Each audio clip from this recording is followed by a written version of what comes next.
The bitter wind cut across the harbor of La Rochelle on that fateful October night in 1307. Flickering torches illuminated the desperate activity as hooded figures moved silently through the darkness, loading heavy wooden chests onto 18 waiting galleys. The ships creaked against their moorings, eager to escape into the vast unknown of the Atlantic Ocean. Among the shadows, a tall figure supervised the loading. Gerard de Villiers, preceptor of France, one of the highest-ranking members of the Knights Templar. "Make haste," he whispered urgently to a younger knight. "The king's men will arrive by dawn. Everything we have built over 2 centuries may be lost by sunrise." Just hours earlier, sealed orders from King Philip IV of France had been dispatched throughout the country. At dawn on Friday, October 13, 1307, royal soldiers would simultaneously arrest every Templar in France on charges of heresy, blasphemy, and unholy practices. The richest and most powerful military order in Christendom was about to fall. But not all would be caught in Philip's net. As the first hints of dawn colored the horizon, the small fleet of Templar ships slipped silently from La Rochelle's harbor, disappearing into the mists of the Atlantic. Their destination remains one of history's most tantalizing mysteries. Did they simply seek refuge in Scotland or Portugal, as most historians believe? Or did these warrior monks possessing naval capabilities, esoteric knowledge, and immense wealth set their sights on a far more ambitious destination, the uncharted territories across the Atlantic Ocean? Lands that would not be officially discovered for another 185 years. This is the story of what might have happened next, a tale woven from historical facts, mysterious artifacts, curious anomalies in the historical record, and legends that have persisted for centuries. It is the secret journey of the Templars to the New World. To understand the magnitude of the Templars' possible transatlantic escape, we must first understand who they were and how dramatically they fell. The poor fellow soldiers of Christ and of the Temple of Solomon, known more simply as the Knights Templar, began humbly enough in 1119 when 9 French knights dedicated themselves to protecting Christian pilgrims traveling to Jerusalem following the First Crusade. Their headquarters on Jerusalem's Temple Mount, believed to be the site of Solomon's temple, gave them their name. What began as a small band of devoted warriors rapidly transformed into medieval Europe's most powerful organization. By the mid-12th century, the Templars had evolved far beyond their military beginnings. They established Europe's first banking system, allowing pilgrims to deposit assets in their home countries and withdraw funds in the Holy Land via coded letters of credit, an innovation that protected travelers from highway robbery while building the order's immense wealth. At their height, the Templars commanded a vast international network of nearly 1,000 commanderies and fortifications throughout Europe and the Middle East. Their distinctive white mantles emblazoned with a red cross became synonymous with unwavering courage in battle. Kings and popes depended on their financial acumen, and their naval fleet transported pilgrims, supplies, and soldiers across the Mediterranean.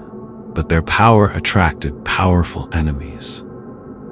After the fall of Acre in 1291, the Templars lost their foothold in the Holy Land, undermining their original purpose.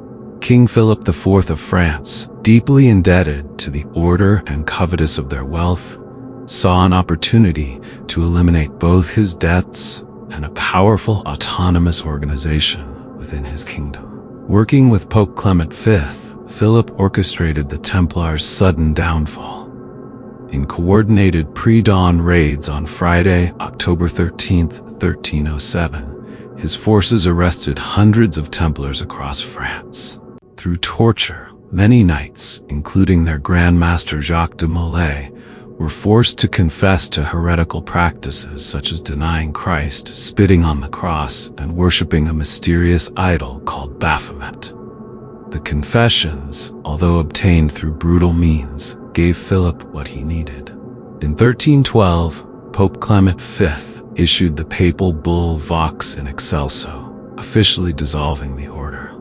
2 years later, Jacques de Molay was burned at the stake in Paris, reportedly calling down divine judgment on both Philip and Clement from the flames.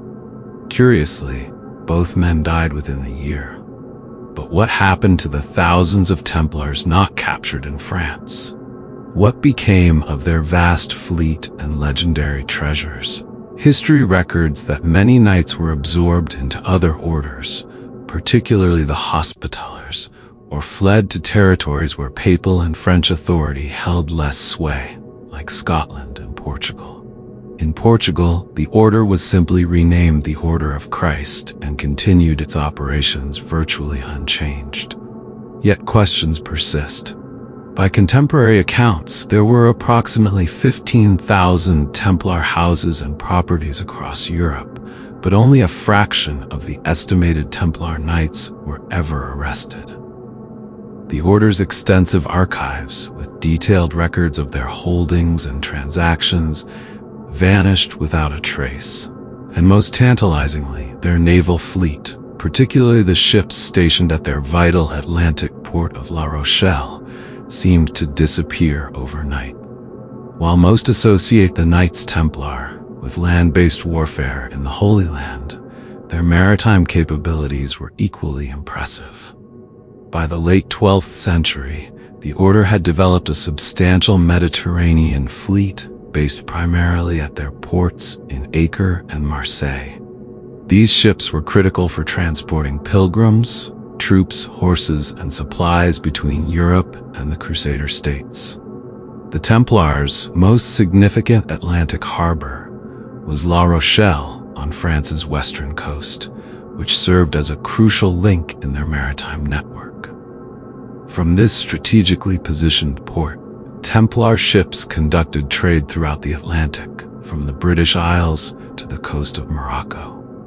Historical records confirm they exported wine, cloth, and other commodities, building commercial relationships that spread their influence far beyond the confines of the Holy Land.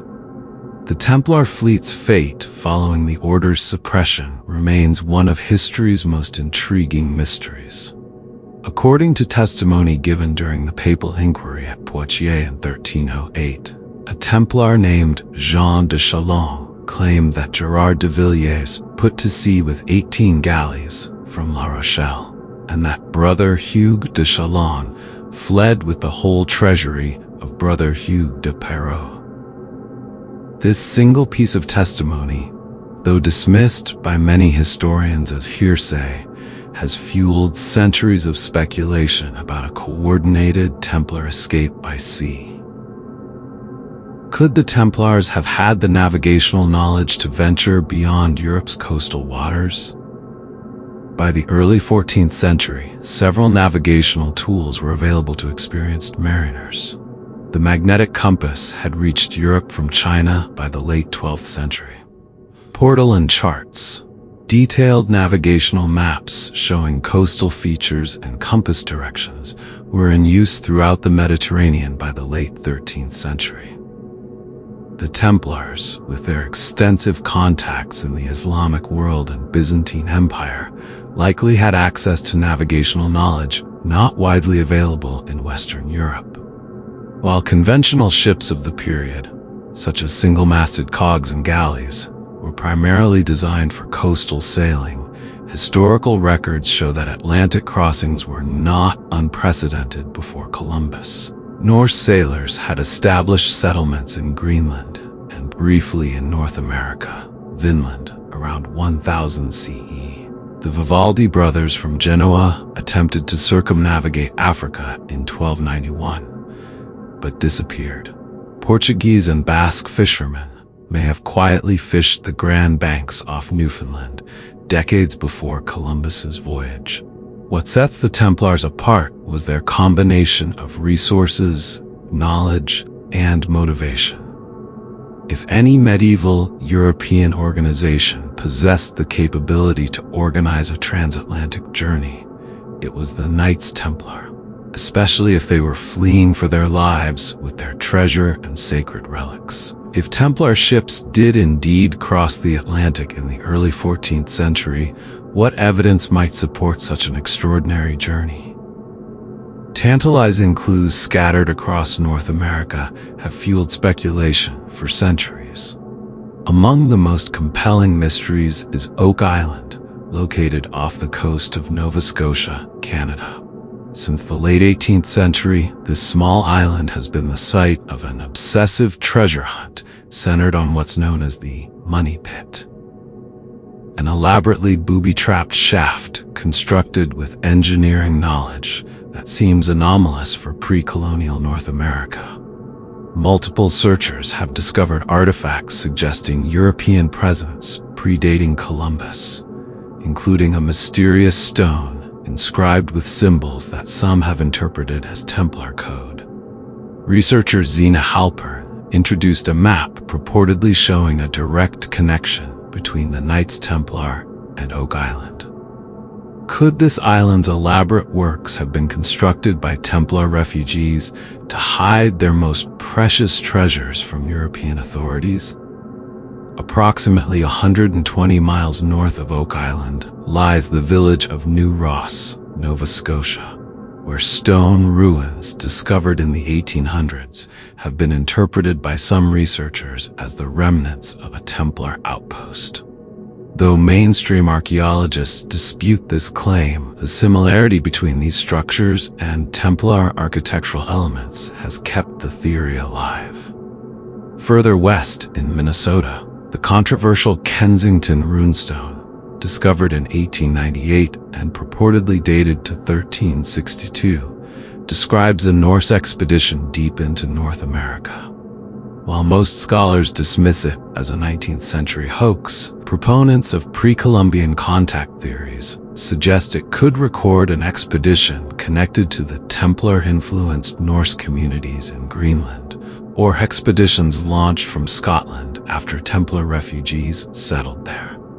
Perhaps the most intriguing evidence comes from indigenous oral histories. Some Micmac legends from Nova Scotia include stories of light-skinned, bearded men who arrived in ships with white wings, sails, and wore iron coats, possibly mail armor, long before other European contact. Similar accounts exist among various indigenous nations across northeastern North America. While these oral traditions cannot be dated with precision, they suggest early encounters with European visitors that predate established colonial history. Certain artifacts found throughout North America seem to defy conventional historical narratives. Stone carvings in Massachusetts and Rhode Island feature symbols reminiscent of Templar and medieval European iconography. Peculiar stone structures throughout New England, including mysterious chambers aligned with solstices and equinoxes, bear striking similarities to European megalithic structures rather than known indigenous construction. Most controversial are the theories connecting the Templars to the alleged transportation of sacred relics to the New World. Some researchers speculate that treasures like the Holy Grail, the Ark of the Covenant, or fragments of the True Cross, all rumored to have been in Templar possession, may have been secreted away to remote locations in North America to protect them from European authorities.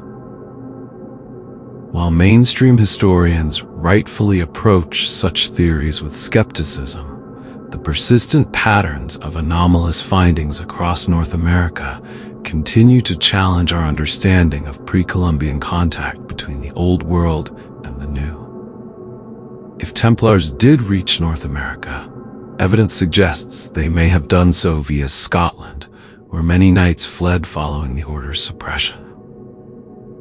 Scotland, under Robert the Bruce, himself excommunicated by the Pope, offered a natural haven for the persecuted knights. The Sinclair family of Rosslyn emerges as the critical link in this transatlantic saga.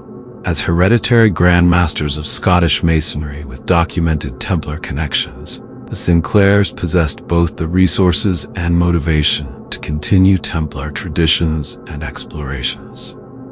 Prince Henry Sinclair, Earl of Orkney, stands at the center of this theory. According to a controversial document known as the Zeno Narrative, published in 1558, Sinclair led an expedition across the Atlantic in 1398, nearly a century before Columbus. The account describes a journey to lands matching descriptions of Greenland, Newfoundland, and possibly Nova Scotia. While mainstream historians consider the Zeno narrative problematic, circumstantial evidence supports the possibility of such a voyage. The Sinclair family had the naval resources, navigational knowledge, and political independence to undertake such an expedition. Henry's grandfather had fought alongside Templar knights, and the family maintained close connections to former Templar territories and knowledge. The most compelling physical evidence for the Sinclair connection appears in Rosslyn Chapel, built by Henry's grandson William between 1446 and 1484. This extraordinary structure contains stone carvings of plants indigenous to North America, including maize, corn, and aloe vera, species that officially shouldn't have been known to Europeans until after Columbus. These accurate botanical carvings, created decades before Columbus's voyage, suggest first-hand knowledge of New World flora. The chapel itself contains an abundance of Templar symbolism, alongside unusual carvings that some interpret as star charts, navigational aids, and maps of unknown lands. Its architecture seemingly combines elements of European Gothic design with patterns reminiscent of indigenous North American construction techniques. If Henry Sinclair did indeed voyage to North America in 1398, he would have been acting not merely as a Norse earl, but as the heir to Templar knowledge, perhaps completing a journey first undertaken by Templar refugees nearly a century earlier, or re-establishing contact with Templar settlements already established in the New World. If we accept the possibility that Templars reached North America, what impact might this have had on both European and indigenous knowledge systems? During their 2 centuries of existence, the Templars had accumulated vast repositories of knowledge from across the known world. Their extensive contact with Islamic, Byzantine, and possibly Asian civilizations gave them access to mathematical, astronomical, architectural, and navigational information far beyond typical European understanding of the period. Some researchers suggest that mysterious stone chambers found throughout New England, often aligned with astronomical events, may represent Templar-influenced construction. These structures, with their corbelled roofs and megalithic construction, bear striking similarities to medieval European buildings, rather than known indigenous architectural styles of the region. More controversially, some scholars have noted curious parallels between Templar symbols and certain indigenous iconography that emerged in the post-contact period. Symbols like the equal-armed cross, specific geometric patterns, and particular ceremonial arrangements appear in both traditions, suggesting possible cultural exchange. The Templars' interest in sacred geometry and astronomical alignment, evident in their European constructions, appears in various anomalous stone structures throughout northeastern North America. Sites like Mystery Hill, America's Stonehenge, in New Hampshire, feature solar alignments and construction techniques that some attribute to medieval European influence. Perhaps most significantly, the Templars may have established the foundations for secret knowledge societies that would later emerge in colonial America. The connections between Templar traditions and early Freemasonry have been extensively documented, and many of America's founding fathers were Freemasons deeply interested in esoteric knowledge. The layout of Washington, D.C., with its geometric patterns and astronomical alignments, reflects these same principles. Could the seeds of this knowledge have been planted centuries earlier by Templar refugees establishing outposts in the New World? The answer remains elusive, but the patterns of architectural, symbolic, and astronomical knowledge connecting medieval Europe and pre-colonial North America continue to challenge conventional historical narratives. Despite the allure of Templar voyages to America, scholarly skepticism remains both healthy and necessary. Several significant challenges confront the theory of pre-Columbian Templar presence in North America. First, the documentary evidence is exceedingly thin. Jean de Chalon's testimony about Templar ships escaping from La Rochelle represents hearsay rather than first-hand observation. The Zeno narrative describing Henry Sinclair's voyage contains geographical inaccuracies and was published 2 centuries after the alleged events. No surviving medieval European documents explicitly describe Templar journeys beyond Iceland or established European trading routes. From a practical perspective, transatlantic voyages in the 14th century presented enormous challenges. The ships available to the Templars, primarily galleys and cogs, were designed for coastal sailing rather than open ocean navigation. Historian Helen Nicholson has noted that such vessels were too shallow in draught and sailing too low in the water to be able to withstand the heavy waves and winds of the open Atlantic, and had limited capacity to carry sufficient provisions for extended voyages. Archaeological evidence for medieval European presence in North America remains problematic.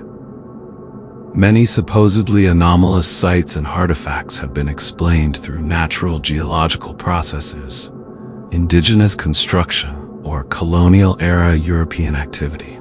Mainstream archaeologists have found little compelling physical evidence of sustained European presence in North America between Norse settlements around 1000 CE and Columbus in 1492.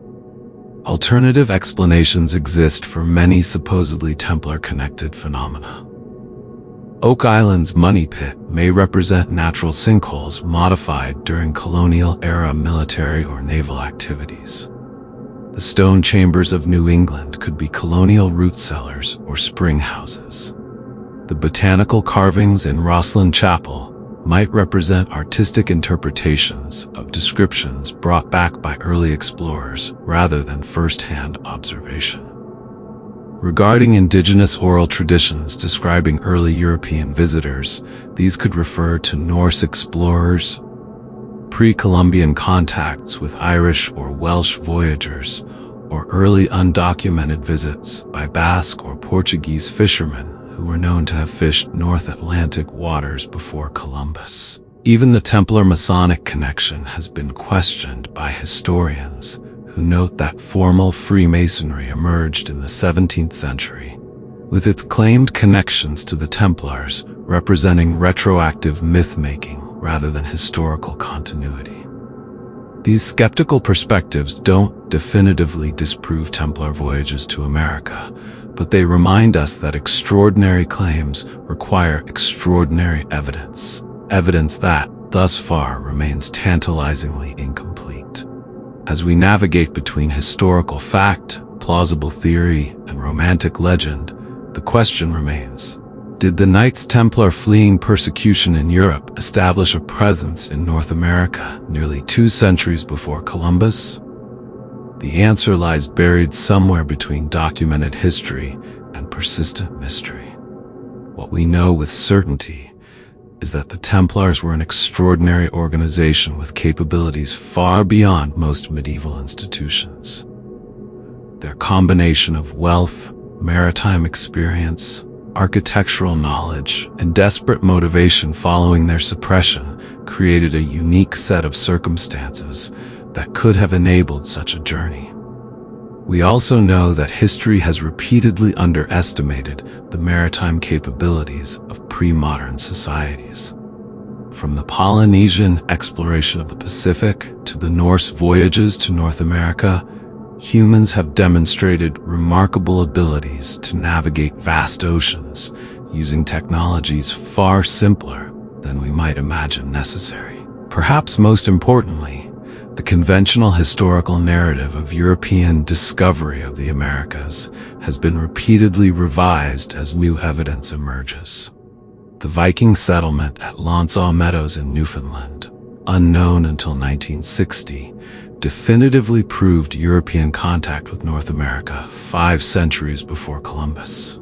Each such discovery opens possibilities for other, still undocumented contacts. The story of Templar voyages to America resonates so powerfully because it occupies the shadowy borderland between verifiable history and enduring mystery.